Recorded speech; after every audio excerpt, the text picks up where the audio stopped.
Okay, before we move on to our volleys, I want to address an issue on these long cross courts, especially for you. So if you can just be over here. Um, you want to keep your body close to the ball, close to the line of the bounce. Right now you're reaching and you're bending at your waist. So bring it into me. So we want to keep our body close to where the ball is. Oops, sorry, that was terrible.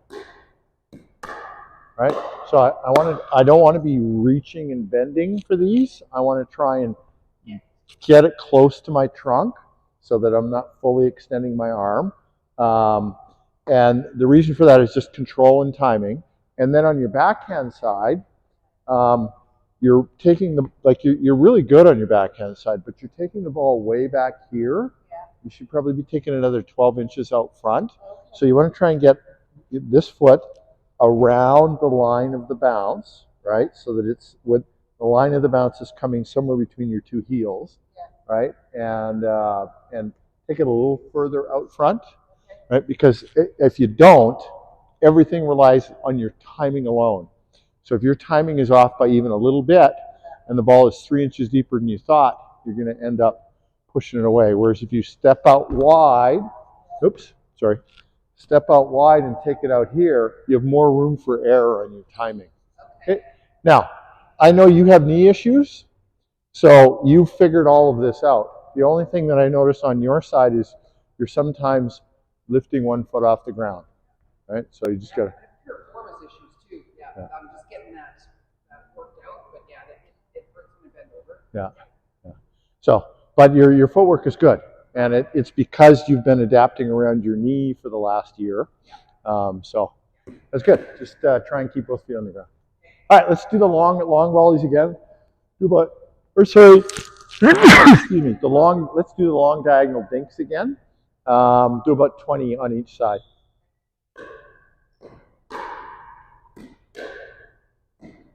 That's better, Charlotte. Yeah, there we go.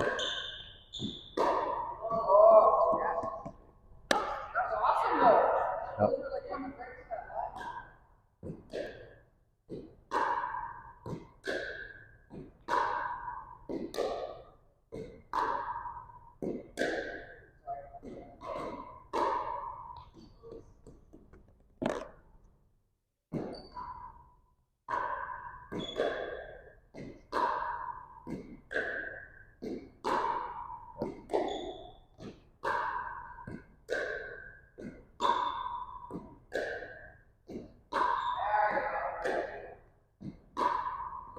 Yeah, it's excellent. All right, let's do the backhand.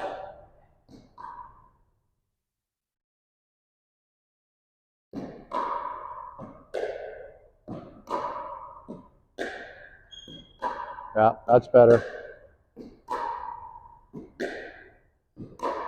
Yeah.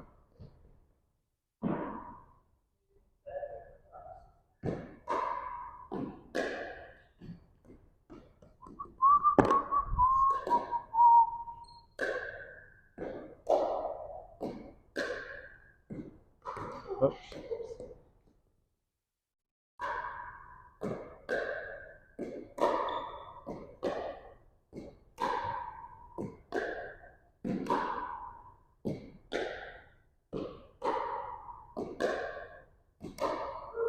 Good. Okay. You got what I'm talking about. It just gives you, especially on the backhand side, it gives you more options. If you're in front of the ball and you have a little more time, then you're not in the channel where I know exactly which shot you're going to have to play because you're fully stretched. So, yeah. All right. So now we're going to do green zone to green zone volleys. So heels on the blue line. You understand what green zone to green zone is, right, guys? So show her your non-racket shoulder. Yep. Yep. Because it didn't make sense to me before. Okay, don't think of it as bad and not bad. Like red is not necessarily bad. I don't know. I can't remember. Right. So this is your red zone, right? Your racket elbow and above and below, which is your hip and your shoulder. This is your red zone. If you get a ball here, that's dangerous because they're hard to handle. Oh, it is dangerous. Yeah, red is dangerous. Okay, but green is just this side. These are your easiest ones to take. Okay. Right? Backhand, and then forehand is anything. Yellow is anything out on your forehand side. right? So that feels like it should be green. Green and yellow, no? Yeah, because you think in terms of your forehand volley should be your default volley, but it's not. If you look at me, if a ball's coming at my body, I'm going to take it here. If it's out here, I'm going to take it here. The only thing I'm going to take on my forehand is something that comes up to the side of my body. So my easiest volleys are these ones, right? Because it's 2/3 of them. I don't have to change my racket position. I don't have to open up my arm, right? But if it's out here, I have to open up. Right? So this is your second. So this is your easiest zone. This is your second easiest zone, and then yeah, exactly. This is your hardest zone. So easy zone is here, right? Yep. All this side. You're non-dominant. Anything you can take with your backhand. Red zone is here. Yeah. Yeah, right, like against your body. Yeah. Okay. Yeah, and yellow is just outside. Yeah. Okay, that makes sense. Yeah, I would think with you, it's like, although when you think about it, it's like a chicken wing, right? Yeah. Try to get it here. Yeah. So I guess that's the way of looking at it. So try and take everything with your backhand, Christine. Christine, everything with your backhand. That's why she's hitting it to your red zone or your green zone.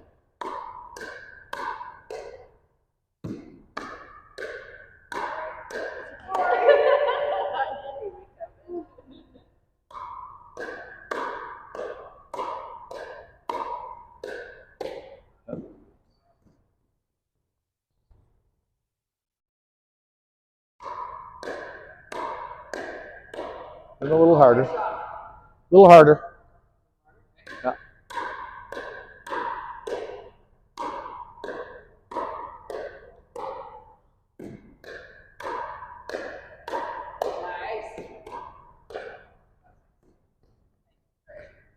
Hang on one second.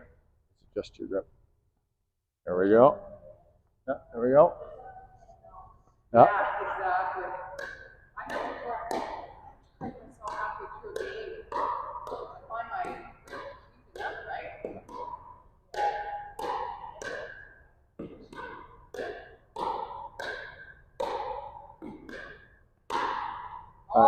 Can I just step in here for 1 second? Yeah. Let me step in here. Okay, I want to try it with you, Christine.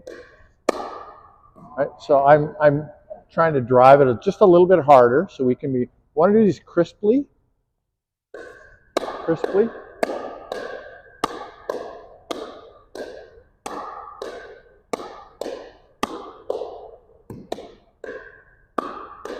A little harder back to me, Christine. So right now you're hitting everything. Yeah, your paddle face is really opening, which is causing you to Pop it. backspin the ball and pop it. I want you to adjust your grip so that it goes a little flatter. Okay. So we want to be kind of almost flat line driving these. We don't want to be rainbowing them back and forth. We want to be popping them back and forth, pushing them back and forth. Okay? You're welcome. Crisp. Yep.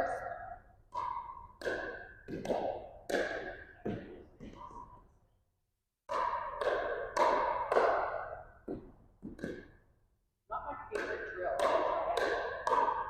You're going to be so good at this. There we go. That's crisp. There you go. Awesome.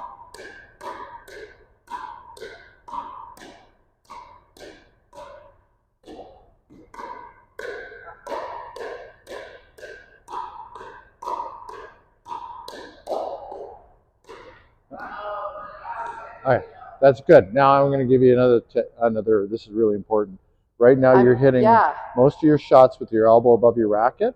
I want you to try and hit most of your shots with your racket above your elbow. So your racket head is above your elbow, right? Because if you're in the habit of doing this, it means in a hard volley firefight, you're going to be popping up. But if you're in the habit of keeping your elbow low, you're going to be in the habit of hitting down. Right? So we really want to develop this habit of keeping our elbow lower than our racket head, right? So this. Sometimes you have to do it, but you want to minimize those as much as possible so that you're in the habit of hitting a little bit down on the ball, because that way in a firefight, your default swing is going to be down into their feet. Okay? So it's just a habit. We're building a new habit with this drill.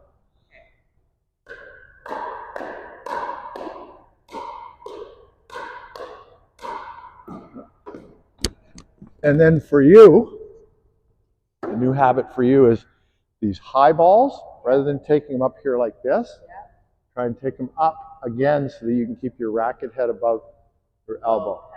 Right?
All right, let's do red zone volleys. We're going to back up just behind the blue line.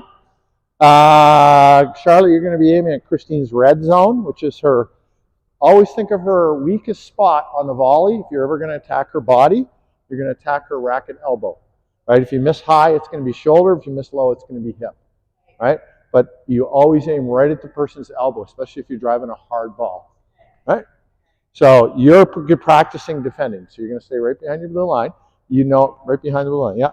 You know that she's going to be targeting your red zone. So again, we just want crisp. We're not going 100 miles an hour. We just want crisp back and forth. You're giving her balls that she's going to defend. They're going to spray a little bit. There's no need to say sorry. Right? They're going to spray. That's what happens in this drill, and that's fine. You're going to practice targeting her red zone. You're going to practice defending your red zone. Okay? Yep, just from there. Yeah, just basically what we were doing. We've now changed it though. You're aiming at her red zone. She's just trying to get it back.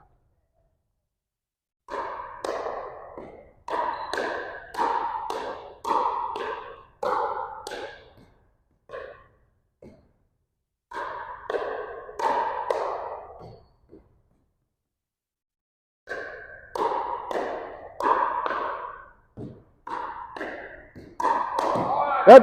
That's awesome. That's exactly what we're doing here. Oh, sorry. I didn't realize you had a ball.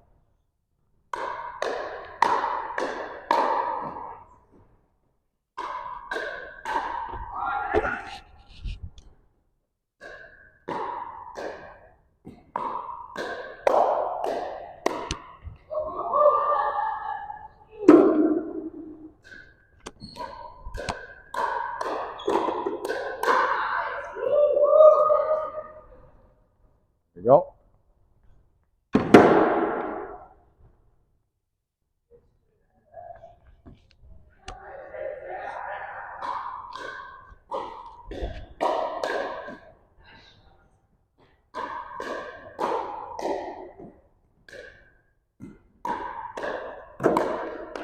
Okay, let's switch it up. Now you're going to attack Charlotte's red zone. Charlotte's going to defend.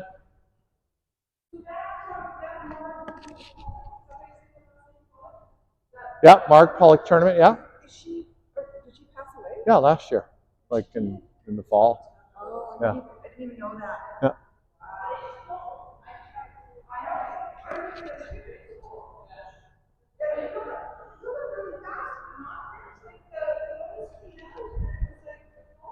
Yeah, it was full within 24 hours. Wow, I guess I didn't notice it. But yeah, yeah.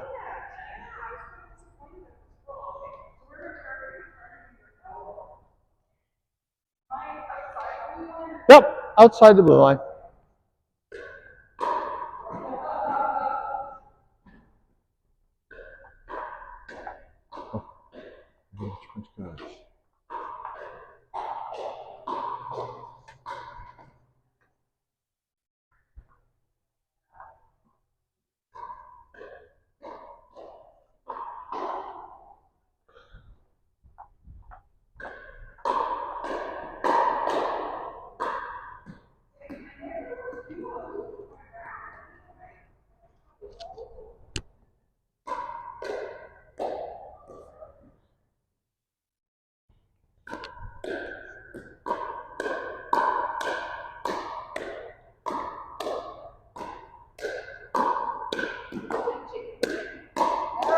Good.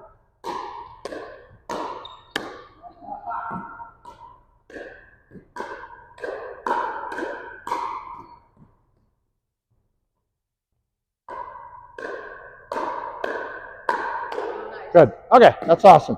Let's switch to touch volleys now. So with touch volleys, I'm right-handed, Charlotte's right-handed, so we're going to line our paddles up, right? And then we're going to back up halfway, halfway.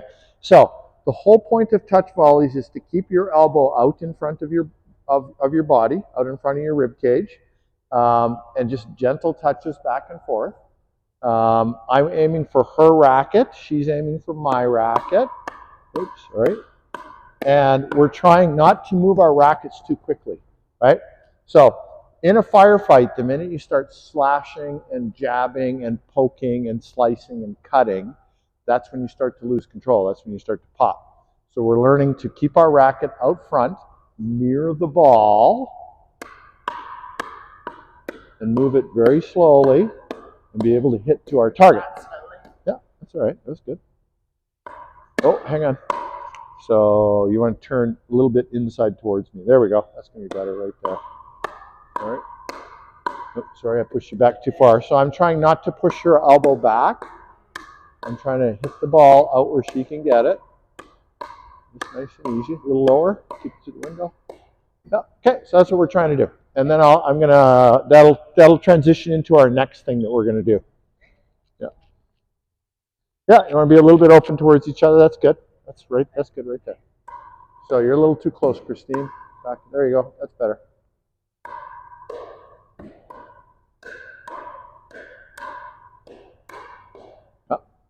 And it's really important that you're hitting in a consistent spot. If you're out here, you're going to get an inconsistent bounce, which leads to an inconsistent result. So keep the consistency, hit it in the consistent spot.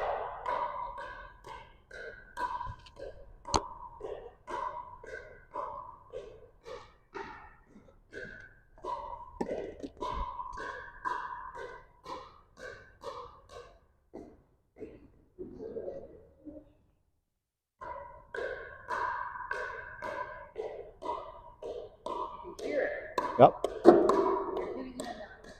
Yep.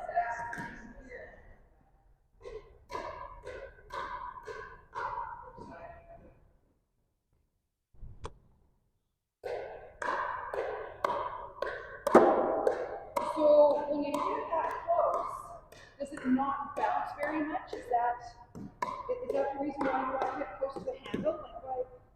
So it's consistent. But I'm not understanding the consistency. If you hit it here, is it more of a whip? It depends. So just hold your paddle out. Okay, just hold on. Hold on. I'm going to push on it. Just hold it. Okay. Okay. Now look at this. Oh. Feel how it turns? Oh, okay. So, right? so it is the whip. Part of it, it's the strength out here. It's inconsistent, right? Yeah. If you hit it here, you're pretty strong. Here, you're weaker. Here, you're really weak. Here, you're super weak, right? So a half an inch out here makes a huge difference. A half an inch from this spot isn't much difference at all. So you have more room for error here. You're going to get more consistent input if you're consistently hitting the ball in the same, or more consistent output if you have more consistent input. Got it.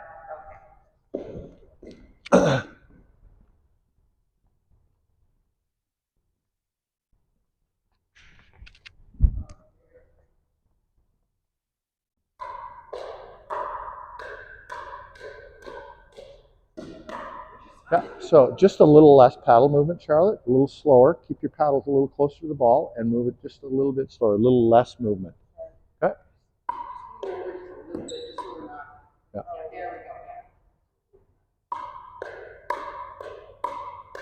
That's better, Charlotte.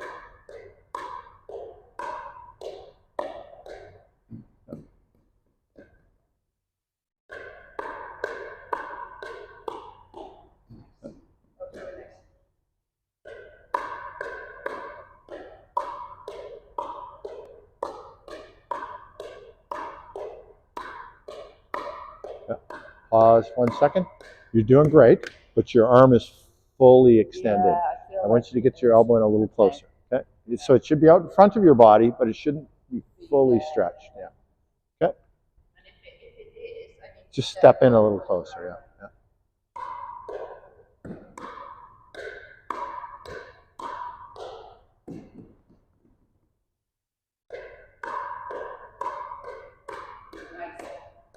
Beautiful. Yeah, you got it. You got it. You got it. You hear the difference though? Yeah. Yeah, it's more of a hearing thing and feeling thing. Yep.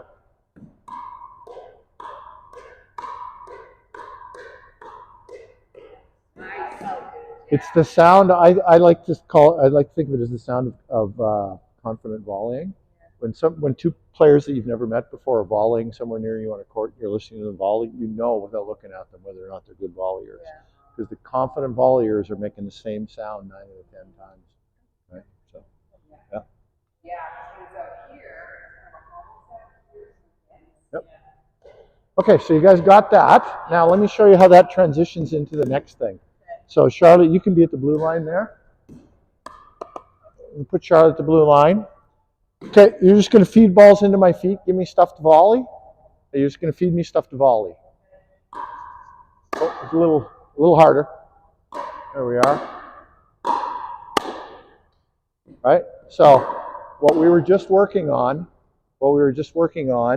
is the first step to learning how to hit soft resets from here. Right? Because if you're receiving the ball consistently in this spot and you're not moving your paddle very much, you're going to be able to do your soft touch, low bounce resets into the no volley zone. So you can come around here, Christine. You're going to do exactly what you were just doing for me, for Christine. So let me demonstrate your job first. Christine knows what I'm doing. Okay, so I'm going to feed balls to you to volley, and then I'm going to try to put them into your feet. I'm going to I'm not going to be driving them at the ground so that they bounce, but I'm going to be trying to lob them in so that they would land at your feet if you didn't volley them. Yep. And notice how I'm not letting it hit the ground. If I can, I'm not letting it hit the ground. If she's hitting really good resets, they're going to be hitting the ground, and she's going to be forcing me to hit balls after they bounce. If she's hitting them a little bit deep, like she is right now, then I'm just going to take them as volleys, right? So you're working on pressuring her. Again, crisp, not 100 miles an hour, just be crisp. We want to train, so we want to feed at the 4.0 level now, not feed at the 3.5 level, okay? So that's what we're doing.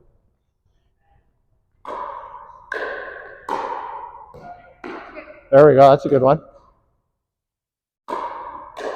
Good.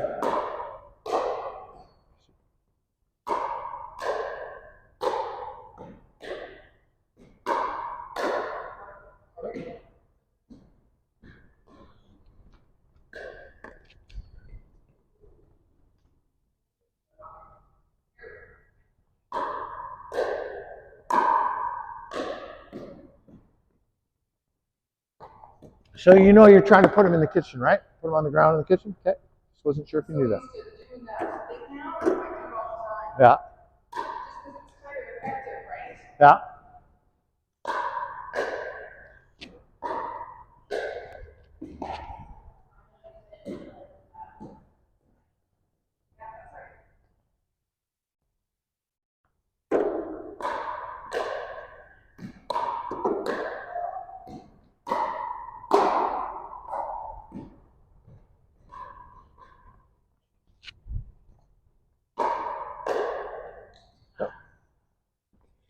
So remember, we're trying to, the touch volleys that we were doing there, that's essentially what we're doing from here, just a little bit further. Yeah, just a nice, easy touch volley. Yeah,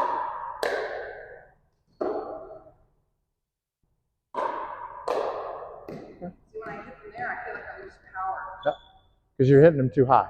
Just step aside for a second. Yeah, you're taking them too high.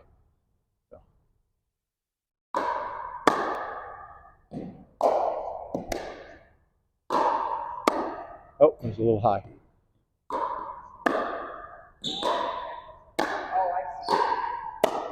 All right, so I'm just a version of the touch volley that we were doing, just pushing it a little bit further. So, and your feeds could be a little lower. Not, yeah, you want her to be able to take them below her elbow, right? So she's lifting up on them.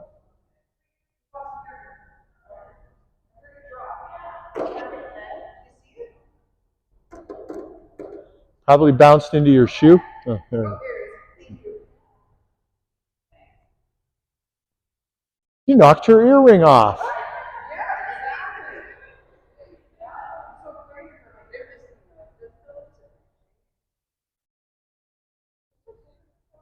I'll go 1 year. So here I go. I'm gonna do 1980 style 1 year.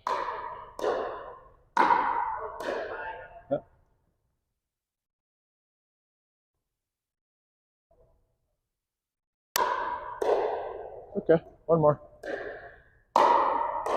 All right, let's switch it up. So Christine, you're going to come forward, blue line. You're going to back up, heels on the white line. All right, Christine, so you're trying to feed her somewhere between her knees and her elbow, right? Ideally, the ball that's going to land just behind her in her feet, right? And she's just going to try and hit little resets into the kitchen. Am I still hitting it here? Yeah, that's the good consistent spot to hit every ball.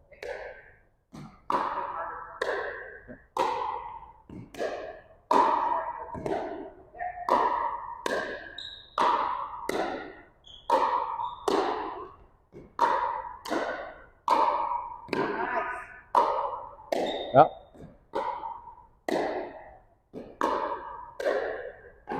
Yeah, good.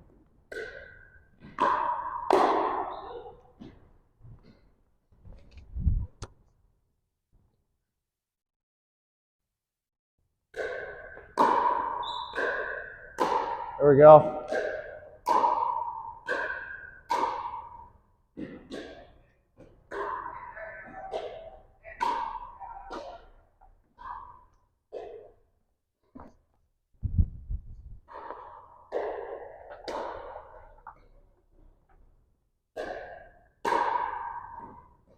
All right, let's grab a drink and then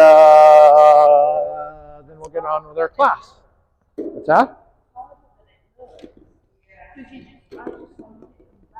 Yeah.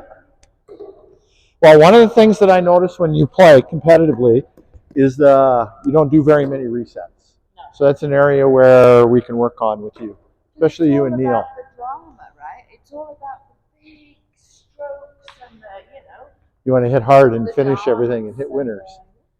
Yeah. You guys need a little work on your defensive game, so adding resets will help. And we were also, because we kept saying to ourselves, slow it down, leave them when they're going out, soft game. Yeah, you guys were playing much better. Yeah, we were listening to you. Your voice was But you guys also didn't look as tired this week as you did the previous. Like when you guys got back from holiday, you both looked exhausted. So you gotta, sometimes when you're tired, you're trying to make things happen. And it's hard to relax when you're tired. Yeah. Because you're trying to stay engaged. Yeah, we had 2 weeks of really playing so badly, and then you get in your head, like you said, that emotional spiral. And like, I think Min was ready to quit, honestly. Well, he had a bad back. Yeah. He was tired from 2 trips in 3 weeks. Right? A losing streak. It all adds up, right? Yeah, it starts to right? Can I get your cards when you guys have a second? Yeah.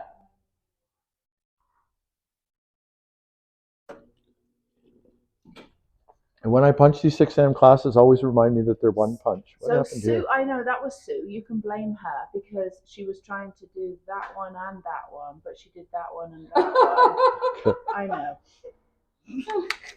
That'll work. I think I owe an extra one from the last time. Oh, do you? I only have 1 punch yet.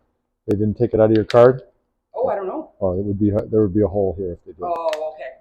Yeah, I don't think we did. Okay, there you go.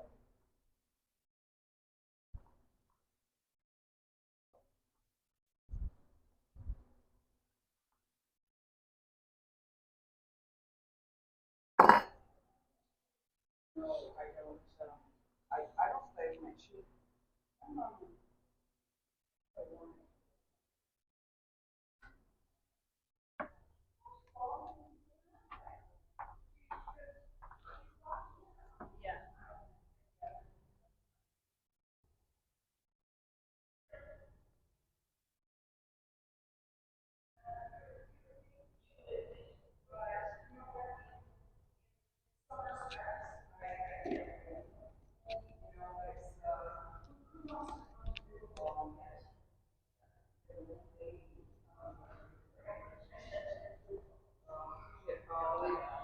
That kind of is pickleball, though.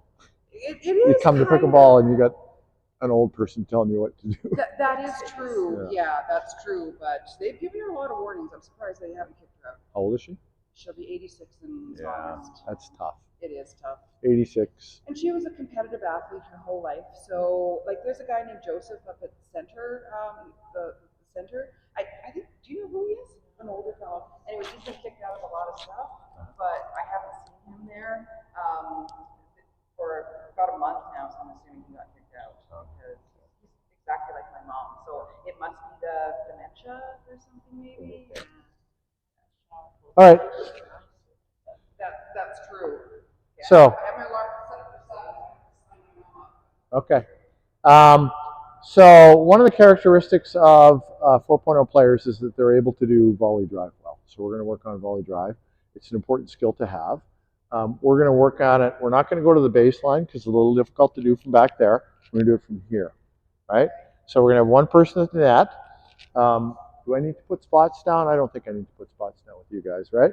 So you know that if you and I are doing a drill, or you and I are doing a drill, and when we're doing it on my forehand side, do you want to put the ball on my forehand side, bouncing somewhere around the white line, right? If you push it back, then now I'm being forced to move back while I hit a volley, right? Or sorry, while I hit a ground stroke. Whereas if you put it short, I have the option of moving forward. Moving forward is always better. So we want to try and hit the white line. Some are going to go past the white line. We don't want to go much past the white line, and we don't want a lot of them past the white line. So if you're the person who's here and the balls are coming at you consistently past the white line and you're starting to lose control, just grab the ball, stop, reset. So the player at the net, the volleyer, is really a feeder in this drill primarily. You're just trying to put the ball back in a friendly position. You're trying to make this person look good. You're trying to help them succeed. So now, we want to do it at a 4.0 level, though. We don't want to do it at a 300 or a 350 level, right? So we do want the volleys, we do want the drill to be crisp, not mushy and soft, right? So we're going to work it. We might start mushy and soft, but we want to work our way towards nice and crisp. So the person here is going to hit the shot, hit the shot, hit the shot. They're aiming for just putting stuff right back through the window, nice and crisp. Person at the net is going to be volleying. So ideally you want to put stuff back in the green zone, but they might take the occasional yellow or the occasional red too. But if we're doing this correctly, the balls are going to be coming down this half of this side of the court. Does that make sense? Okay. All right, so who wants to start at the net and who wants to start back? Okay. All right, you got a whole bucket full of balls here to get started with. Make sure the camera's on. I think it is.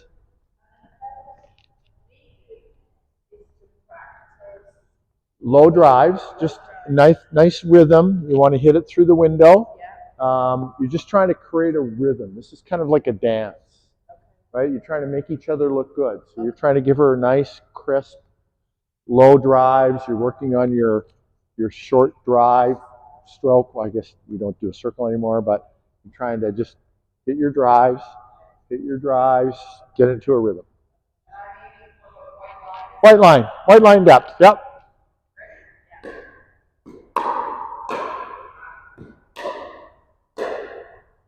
Okay.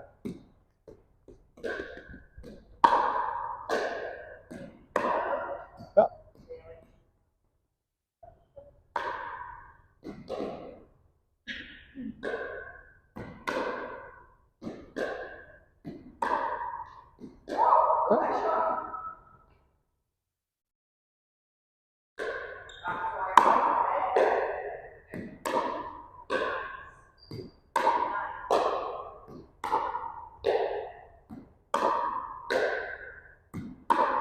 Oh, good.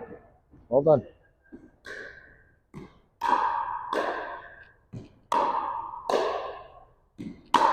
Yeah.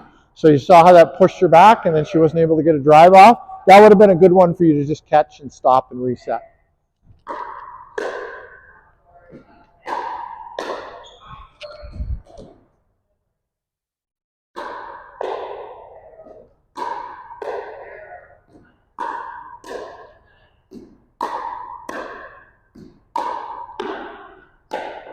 Okay. So I know you want to say sorry, but let's not do that. Let's let your brain process. Yeah, that's all right.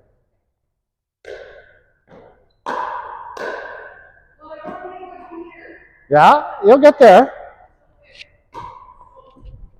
You'll get there faster if you don't say sorry.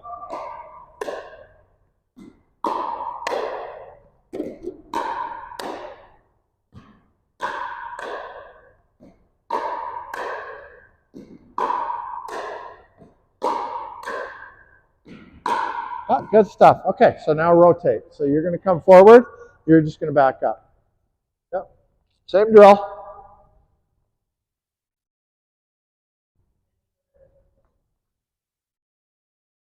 So, no, you want to be sideways, Christine.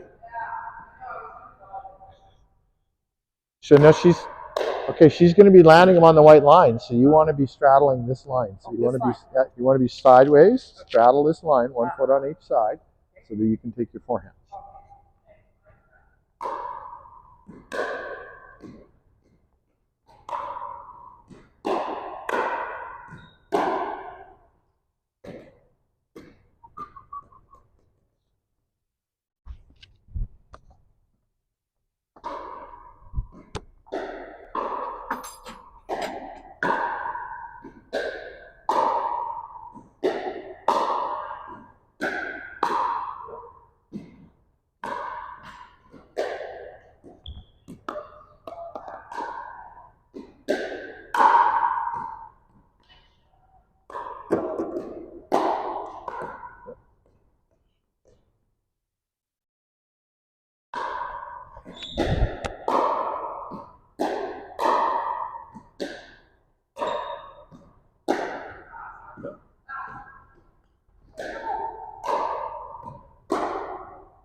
Okay, one of the things I'm noticing, you guys are trying to get into a rhythm to do it together.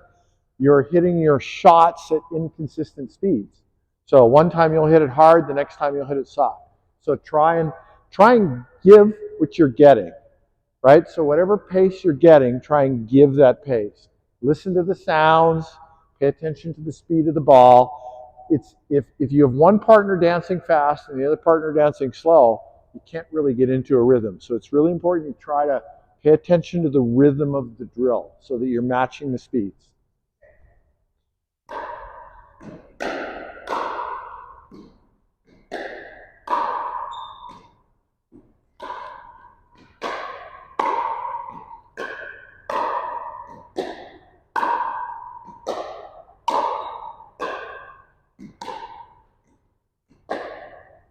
Good. That felt better already, right?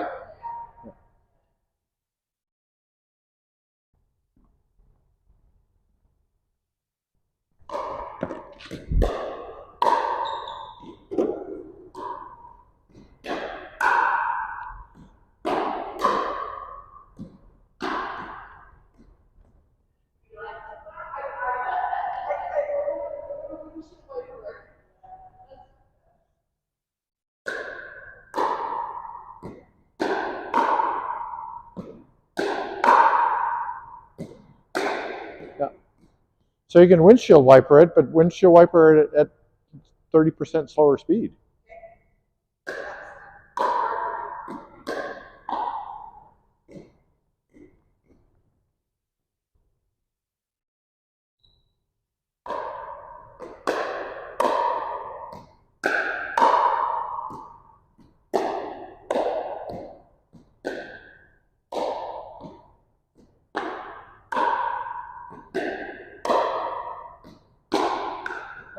Okay, hang on 1 second. Okay, so when two people are having trouble with the continuous version of this, continuous is the hardest level of this. You can do you can break it up into steps, right? So you ready? I'm going to give you one. Nice. Oops, I should have had my hand empty. Good job. Right? Right? Exactly. So we call it racket feeds.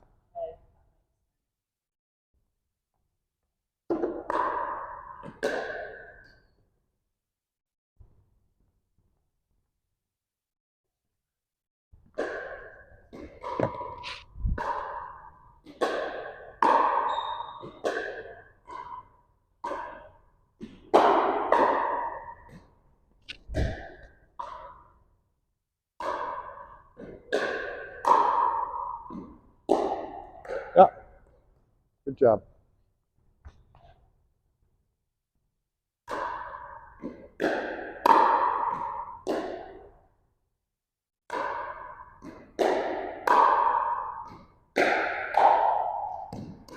Well done.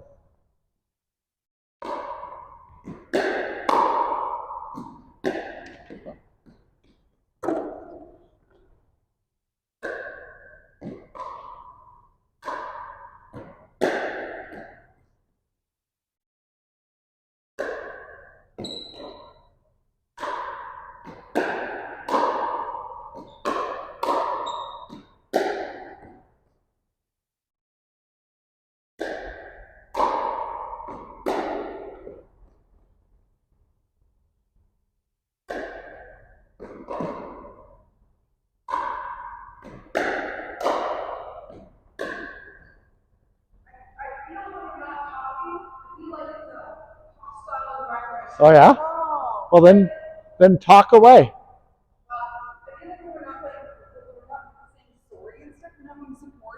You're being supportive. Yeah.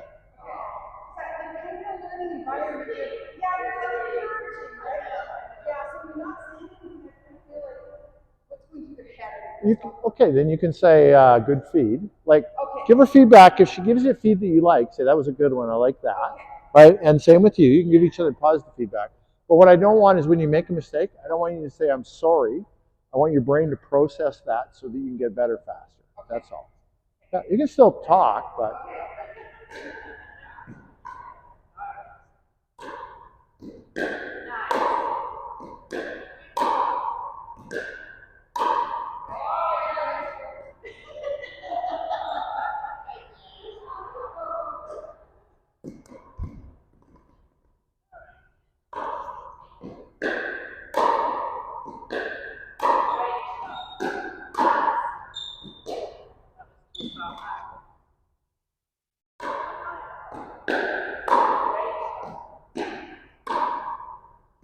You do better with encouragement.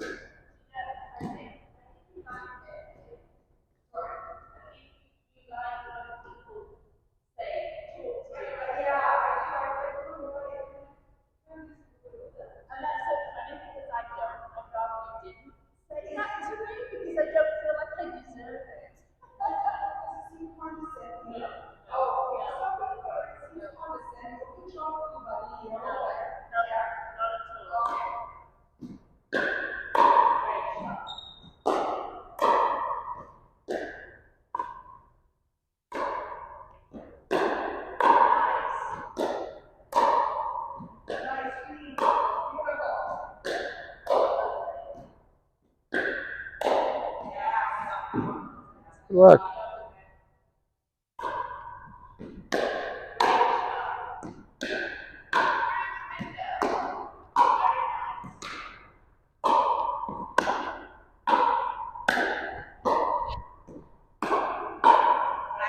Nice. You guys are improving in front of my eyes. Okay, let's switch it up. All right, you can back up now. We'll do one more set, then we'll take a water break, and we'll come back and we'll play some games. Yep. Oh, there you go. That's right.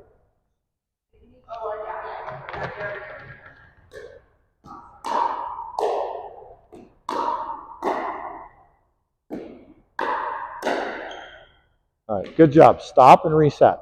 Perfect.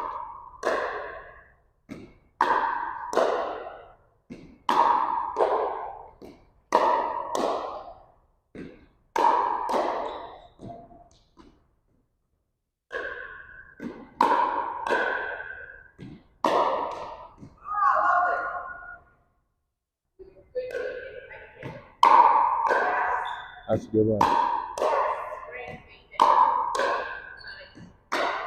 Oh.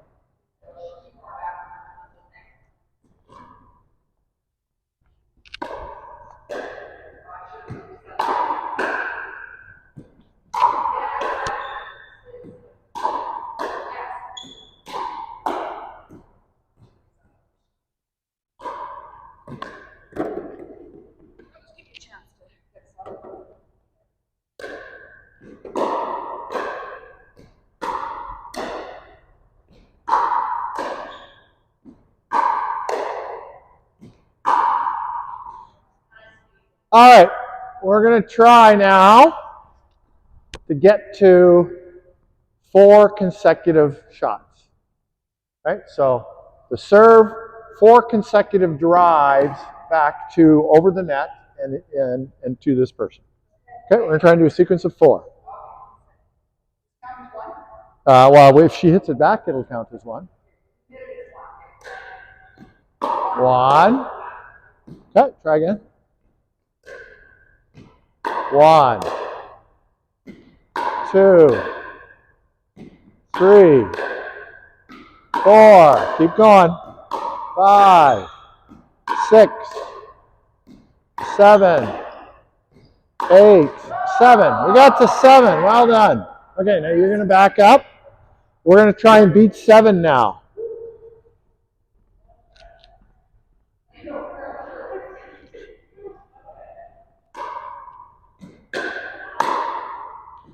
Two, 3, 4, 5, 6, 7, 8, 8. Okay, now switch roles. Switch roles. Back up, come forward, see if you can break your record. We'll have 1 more set each, then we'll take a drink. 1 more attempt each. 1, 2, 3, 4, 5, 6, 7, 8, 9, 10, 11. There we go. 11. 11's good. Okay, 1 more attempt. See if you can beat 11 now.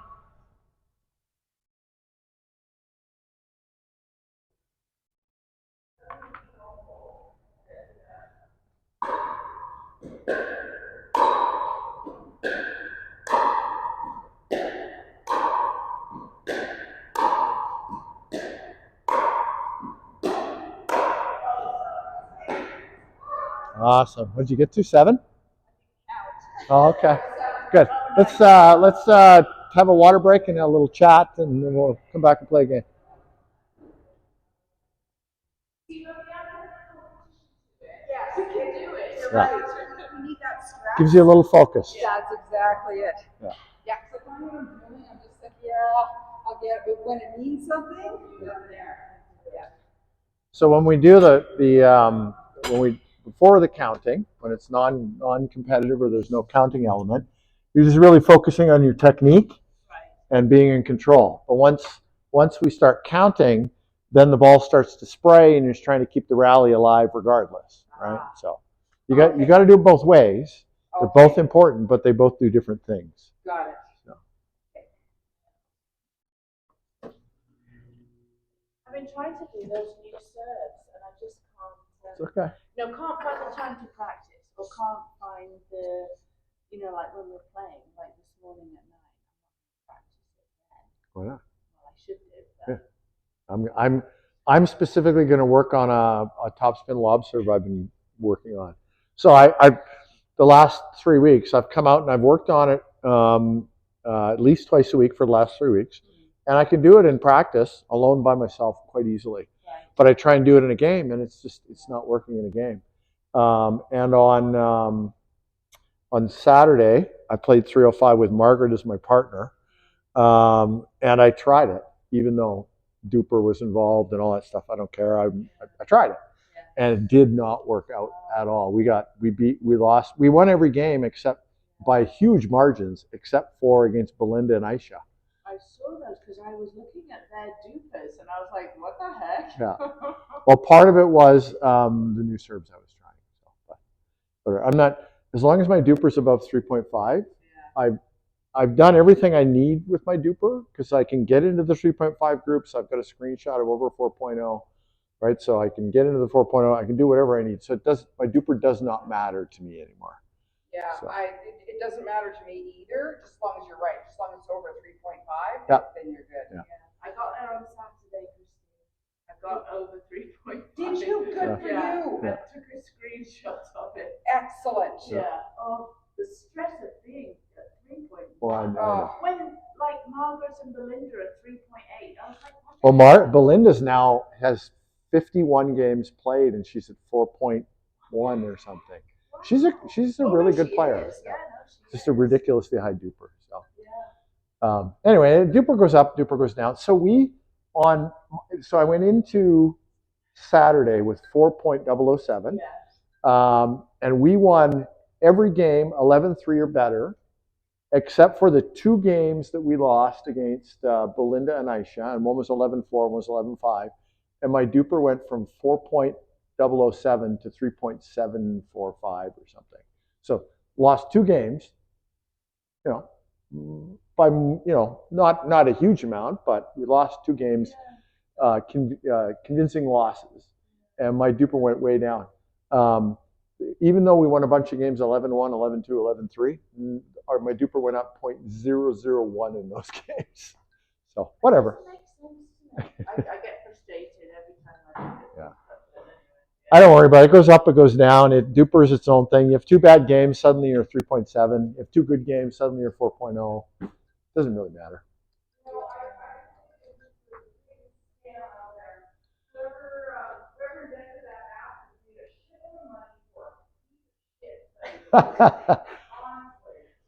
Yeah, I have, so with the settings I have set in brackets as the administrator I can control.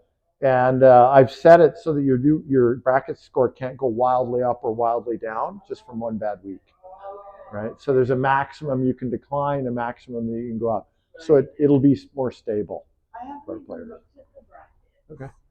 Because I wonder what my bracket. I don't know off the top of my head, but you're over 3, I know that. You started with an artificially low number, though, I think. Like some people have rated themselves as 2.5. So it's going to take them 6 months of regular play to get up to where they really are at.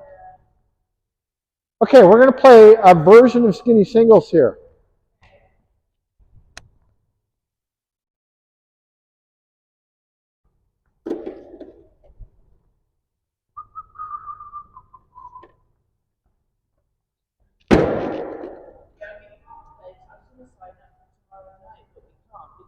The online portion of the instructor one.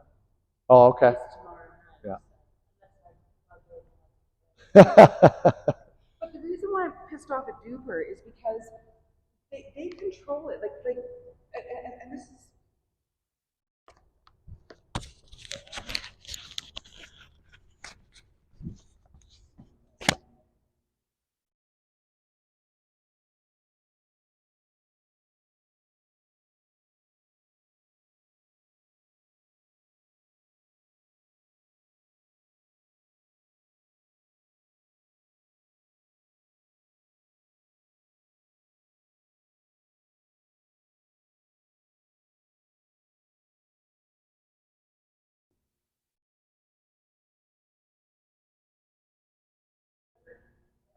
All right, so we're going to play a version of skinny singles now that incorporates what we were just working on. So you're going to start at the kitchen, Christine. So this is a version of the opportunity game on the half court. Right? So Christine's going to come up to the blue line. Right? You're going to start with a friendly feed like we just had. Right?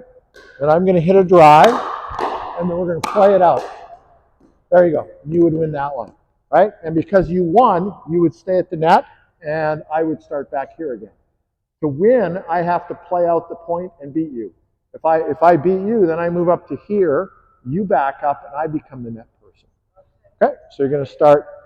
You're going to start. You're going to feed, friendly feed, and you have to hit a drive. Play it out. Okay, so there you go. Christine's going to serve again. Christine wins. Correct. Actually, I'm going to work in. We're going to do a three-person.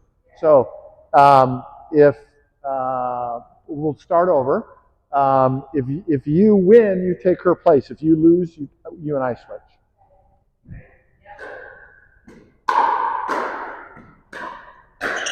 There you go. You won. Yeah, exactly.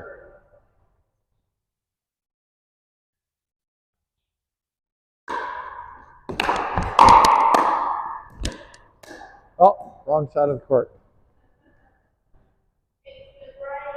I haven't done a warm-up yet, so.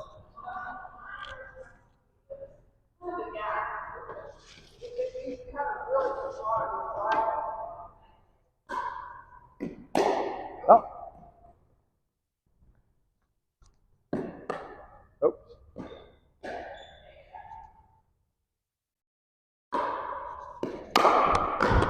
No, that's mine. You saved me there.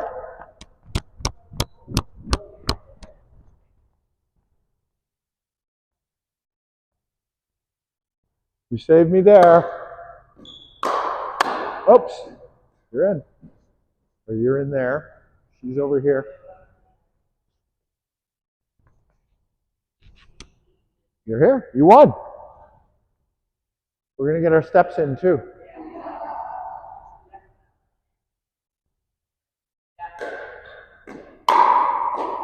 Oh, there you go.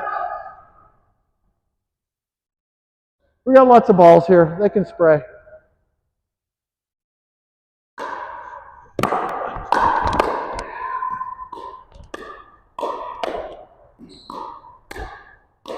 Oh, look at that.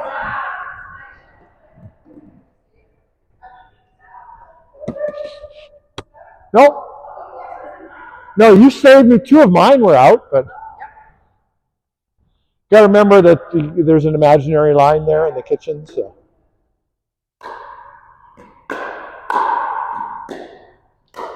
Well, there we go. Well done.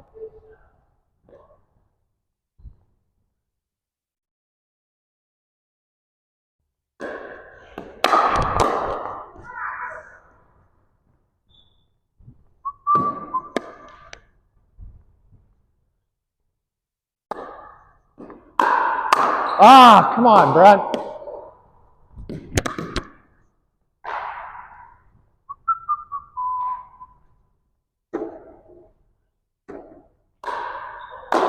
Oh, try another one.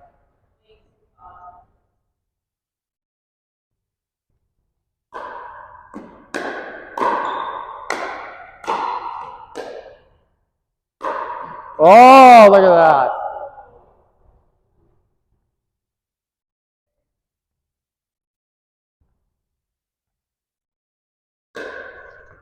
Oh. Yeah, it was a little bad. There we go.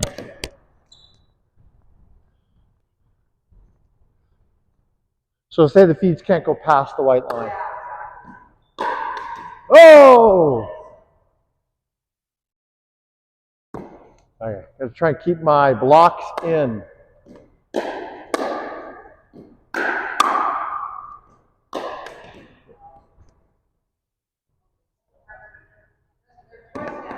I'm the king of the court. Out!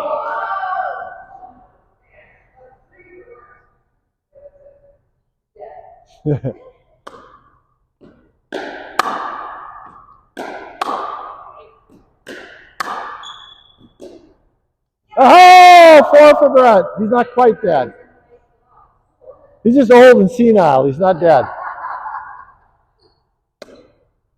I'm sorry. Let me feed that again. That was a terrible feed.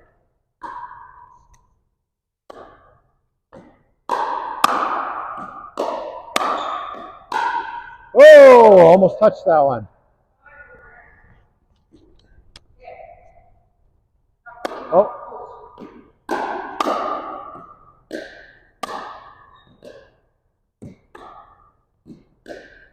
Oh! Yeah. The valid strategy. Oh, bad feed. Try that again.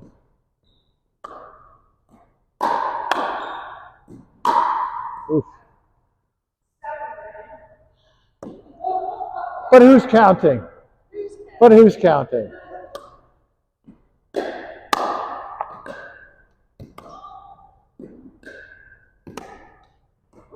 Oh! I almost ate that one. Oops, too deep.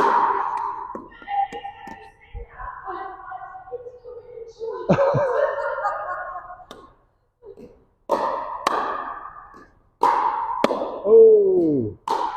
Oh!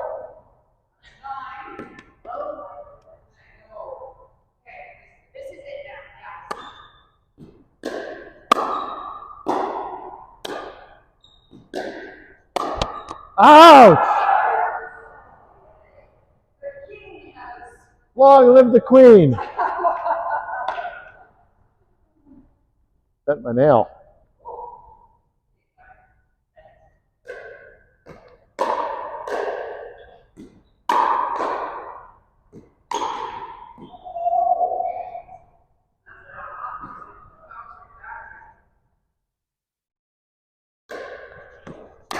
Uh-oh.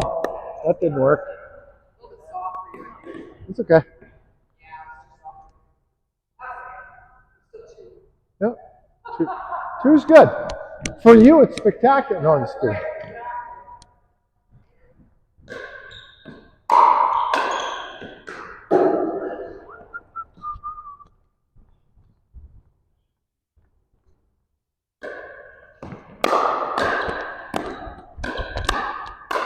Yep, well done.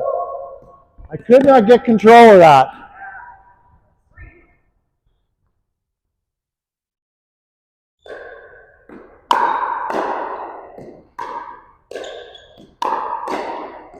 It was in.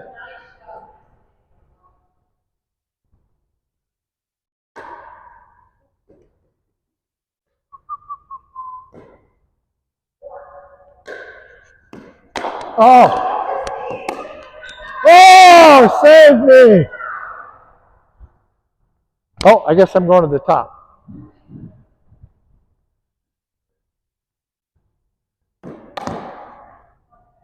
All right, here we go.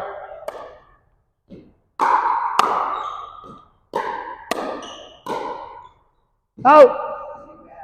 Right idea. Ready?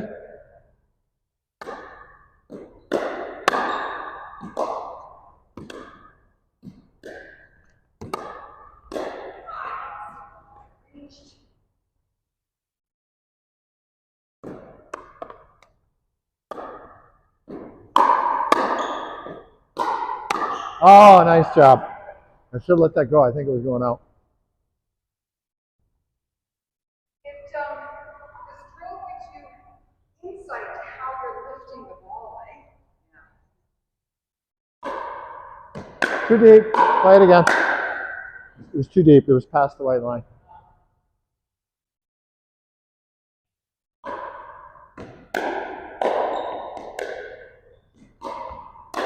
There you go.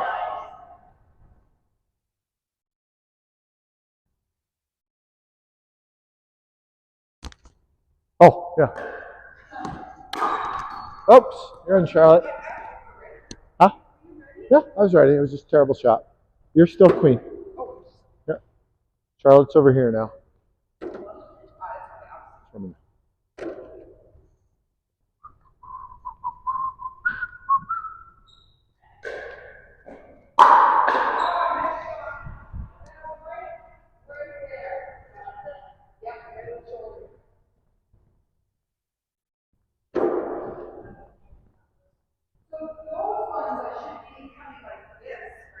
Yeah.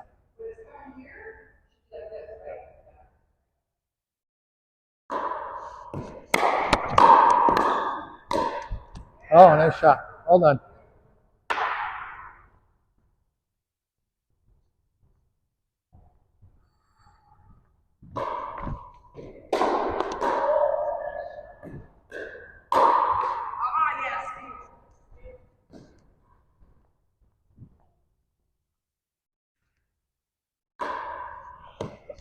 Oh, sorry.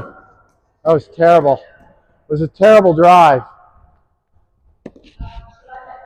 No, Jolene's here. She should be.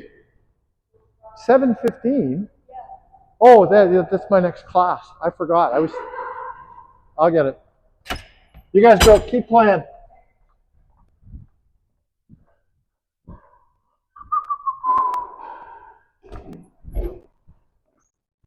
Hello. Come on in. Good morning. Good morning.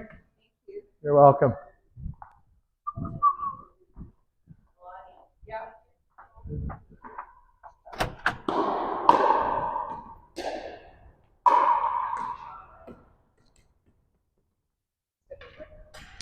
Oh.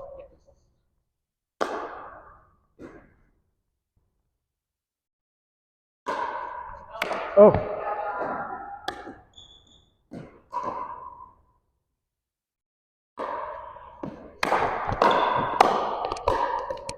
Yep. Well done. Oh, sorry. Wrong person. Wrong person. Oh, yeah.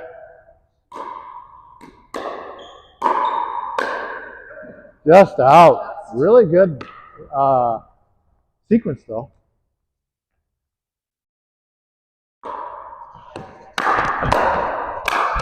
Oh, did I hit you? Okay. Sorry. Oh.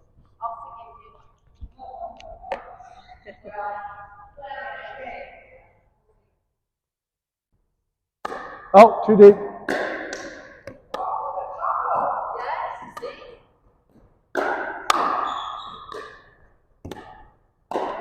Oh, nice.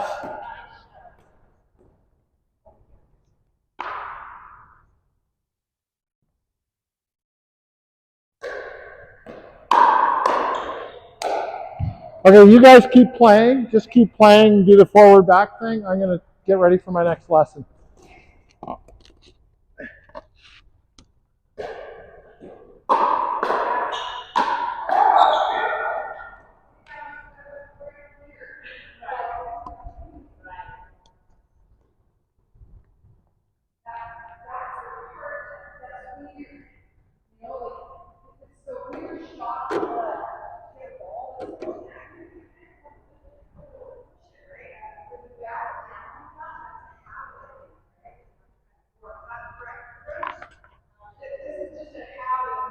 Yeah, and that's why we're working on it in our warm-up, this habit of keeping the elbow down, because too often we're in the habit of, because we're always feeding each other, we're in the habit of just pushing the ball back to the person, and I want people to have attacking opportunities, so you keep the elbow down.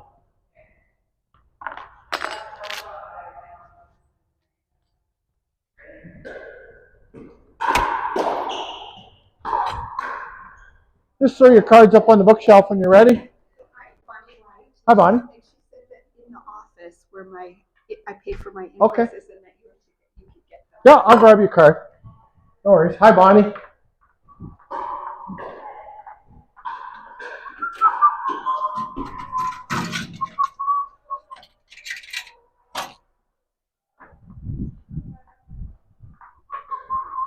you remember here? You remember here, right? Okay. Okay.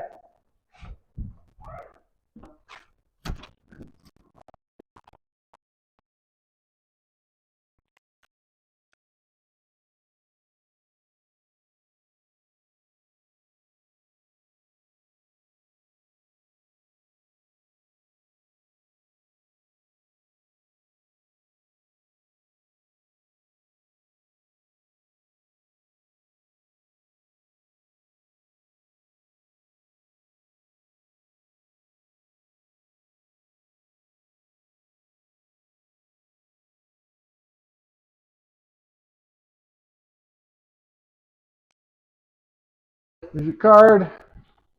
You're welcome. 1, 2, back to you. 1, 2. Just leave this here for now. Or... I can. I put it away so you don't lose it, so you don't forget it. You're welcome. There you go, Susan. Thank you. How are you going so far? So far, so good. I got a great group this morning, so Good, that's always awesome. Yeah. And how many of us are there today? There should be 5, right? 5 or 6? I think it's 5, yeah. Okay, well, we'll give people time. I'm just going to finish up with the other group.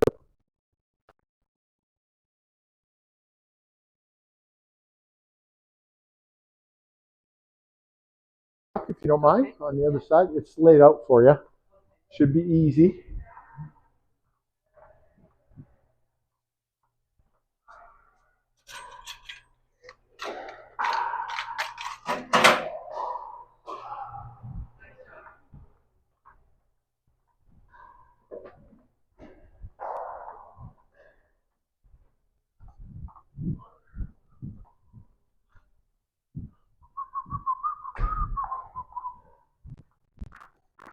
Morning, gang.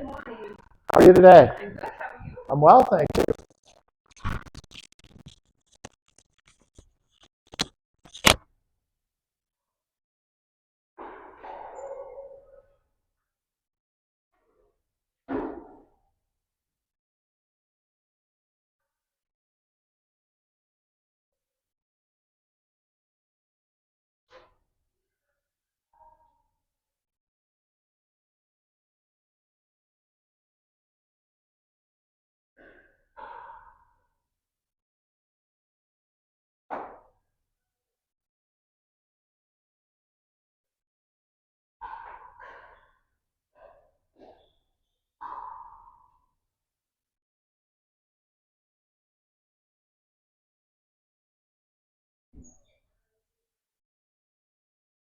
When you're ready, just throw your card up on the counter here.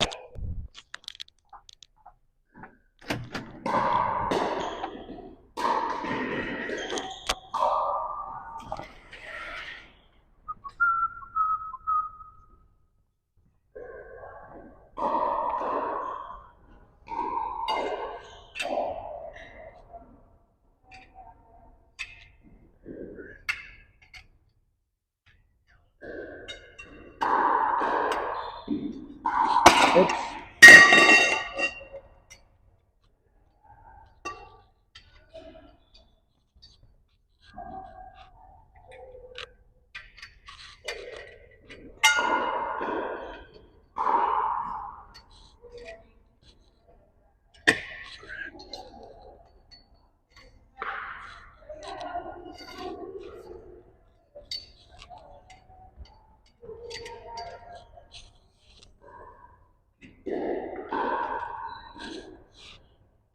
We'll throw this one together too, and just leave it sideways for now.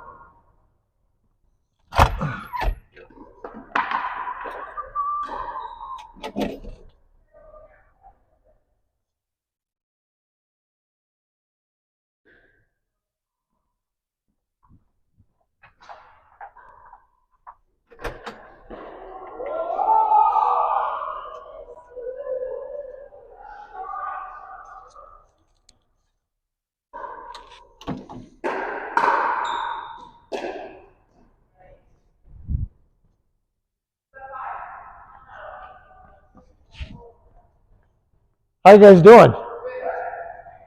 Good drill, isn't it? Oops, shit, sorry.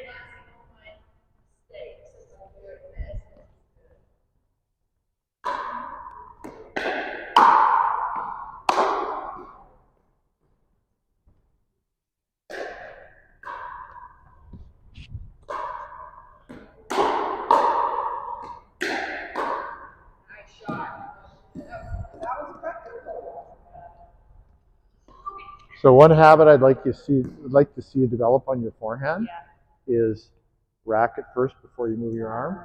Because right now you're trying to move everything at the same time, and if you just racket face first, develop that habit, because that's a really quick motion, then move your hand into the ball.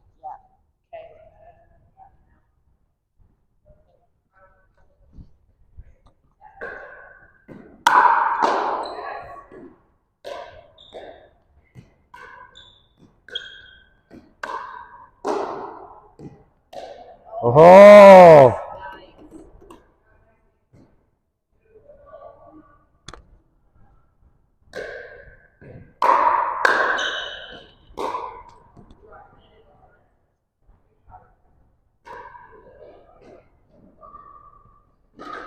Here's our balls. Good. Awesome. Excuse me 1 second. Whose is this? All right, we don't allow water in the gym, so I'm going to put it in the room for you, okay? Hey, Bob. Hey, Coach, how are you? Good, how are you? We have a new person today. New to me. Probably not new to you guys. Bonnie White. Okay. Sometimes like in the rat space and names. Yeah. But so many and I don't have that often, so. Yeah. Oh, your card's full. You want me to just throw it out? Yeah. Okay. Is it in the book? Do you want it? Have you already ordered it? No. Okay. No worries. When I go look for it next time, I'll remember. Oh, this is Hall of Boss. Yeah. Okay. There we go.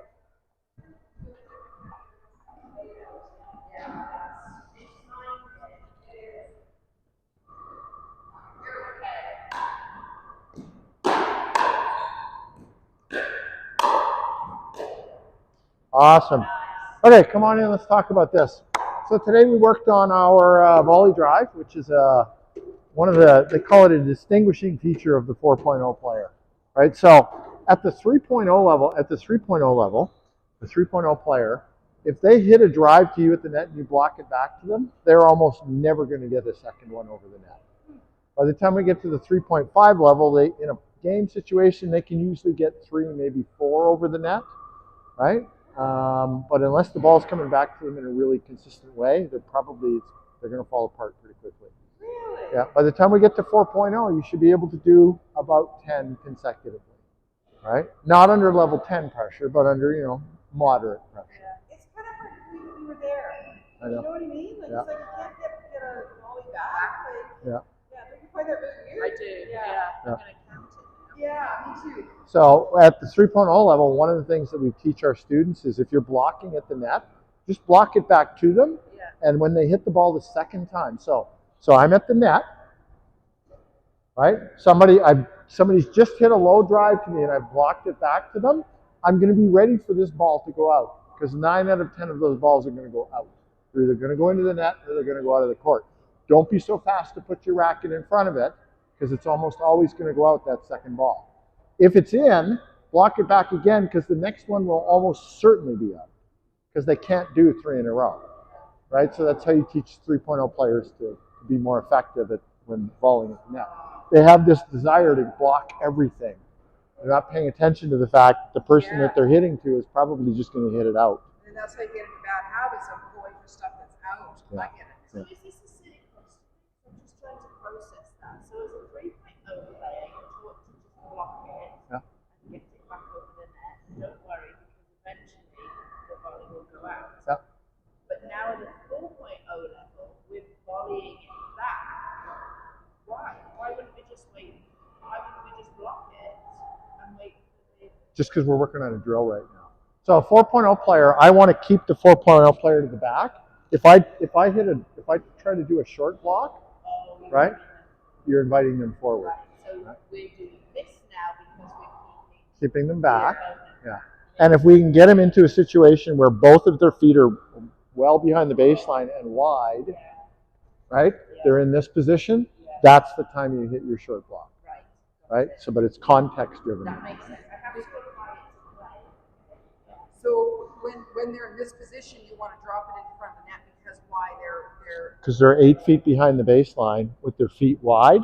but their body is forward. Don't you think they can start to? Oh, they can, but if your drop shot is good, especially if it's a drop, or so if your block is good on an angle, it's too far. And if they do get there with all that forward momentum, they're probably going to hit it out. That's right. So, yeah, 4.0 player can get there quickly. So if their feet are inside the court and you try to do a block drop, they're almost always going to get there unless it's super good, right? But if they're wide and deep, then it's context. But a 3.0 player, you don't have to wait for that. Even if it's inside the court, they probably can't do 2 in a row, and 3 in a row is almost impossible. Yeah, it's hard to imagine us being back there, right? Yeah. Like, We were all there at one point. Wow, boy. So you've been playing for 2 years too? In August. It'll be 2 years. August, 2 years. Okay, yeah. So 2 years from you in January. So yeah. Okay, so I have my 300 group now. You're staying because you're playing next. Do you want to help me out with this group? Yeah, that'd be awesome. If you want to work on your volleys, we're working on volleys today. So, and you're taking off. Do you want to stay? Yeah. Okay. I have workout. Awesome. Well, it was a good day, ladies. I enjoyed it. No, I got everything. Yeah, we're good.